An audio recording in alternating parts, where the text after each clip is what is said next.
Kalau keluar tajuk tentang pelancongan dan kamu hanya tulis, Malaysia merupakan sebuah negara yang sangat cantik dan ramai pelancong suka datang ke sini. Ini jawapan tahap rendah. Pemeriksa SPM mahu jawapan yang lebih spesifik dan bernas. Tema ini bukan sekadar pemandangan yang cantik, tapi melibatkan skop utama iaitu pelancongan domestik, eko-pelancongan, promosi budaya tempatan dan pelancongan digital dan media sosial. Mari kita lihat contoh soalan di sini. Huraikan langkah untuk memajukan sektor pelancongan di Malaysia.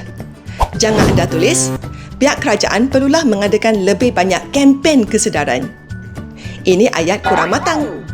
Sebaliknya, tulis ayat matang sebegini. Pihak kerajaan boleh mempromosikan destinasi pelancongan melalui media sosial dan platform digital sambil menggalakkan eko-pelancongan serta memartabatkan budaya tempatan agar pelancong mendapat pengalaman autentik dan ekonomi setempat meningkat.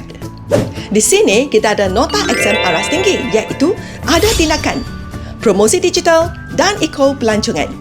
Ada pihak terlibat iaitu pihak kerajaan. Ada impak iaitu ekonomi tempatan dan pengalaman pelancong.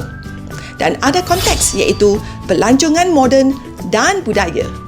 Kalau soalan sentuh tentang promosi budaya, kamu boleh kaitkan dengan program Tahun Melawat Malaysia. Aktiviti pelancongan yang mempamerkan adat dan seni tempatan dan impak kepada perpaduan dan ekonomi. Ingat, sektor pelancongan bukan sekadar menarik pelancong, tetapi menggerakkan ekonomi tempatan dan memartabatkan budaya negara. Save video ini. Kalau anda nak skor A+ dalam BMSPM, sertailah kelas BM di Pusat Tuisyen Misi Jaya. Kejayaan anda, misi kami.